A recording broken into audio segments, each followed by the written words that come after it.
Hello, എനിക്ക് നിങ്ങളെ നേരിട്ട് കണ്ടത് സംസാരിക്കണം. എന്റെ കുട്ടികളിൽ ഒരാളുടെ അച്ഛൻ നിങ്ങളാണ്. ഇത് പാർവതിയാണോ?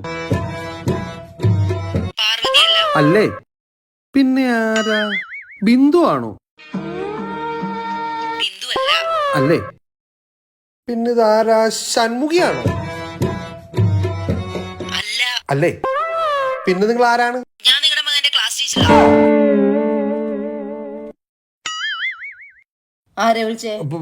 റിച്ചുവിന്റെ സ്കൂളിലെ ക്ലാസ് ടീച്ചർ വിളിച്ചതാ. നിങ്ങൾ ഈ പറഞ്ഞ പേരുകളൊക്കെ ആരുടെയാ? ആ ടീച്ചറേ, പുതിയ പാഠ്യപുസ്തകത്തിൽ ആഡ് ചെയ്യാൻ വേണ്ടിയിട്ടുള്ള ലോകത്തിലെ മഹത് വ്യക്തികളുടെ പേര് ചോദിച്ചതാ. ഞാൻ അവരുടെ പേര് പറയായിരുന്നു. അതിന് പേര്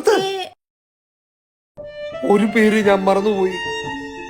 ഏറ്റവും കൂടുതൽ അണ്ടർസ്റ്റാൻഡിംഗ് ഉള്ളതും ക്ഷമയുള്ളതും നല്ല സ്വഭാവമുള്ളതും നല്ല സഹധർമ്മിണിയായതും ഭയങ്കര ലോകവിവരമുള്ള ഒരാളുടെ പേര്, നിന്റെ പേര് ഞാൻ മറന്നുപോയി. അയ്യോ, കോള് കട്ടായി. ഞാൻ സ്കൂളിൽ പോയിട്ട് നിന്റെ പേര് ആഡ് ചെയ്യാൻ പറയാം. മാറി വേഗം പോട്ടെ. വേണ്ട, അതൊക്കെ ഭയങ്കര ബുദ്ധിമുട്ടായിരിക്കും. അതും എന്റെ പേര്. അതെ, ഇപ്രാവശ്യം വേണ്ട, നമുക്ക് അടുത്ത വർഷം നോക്കാം.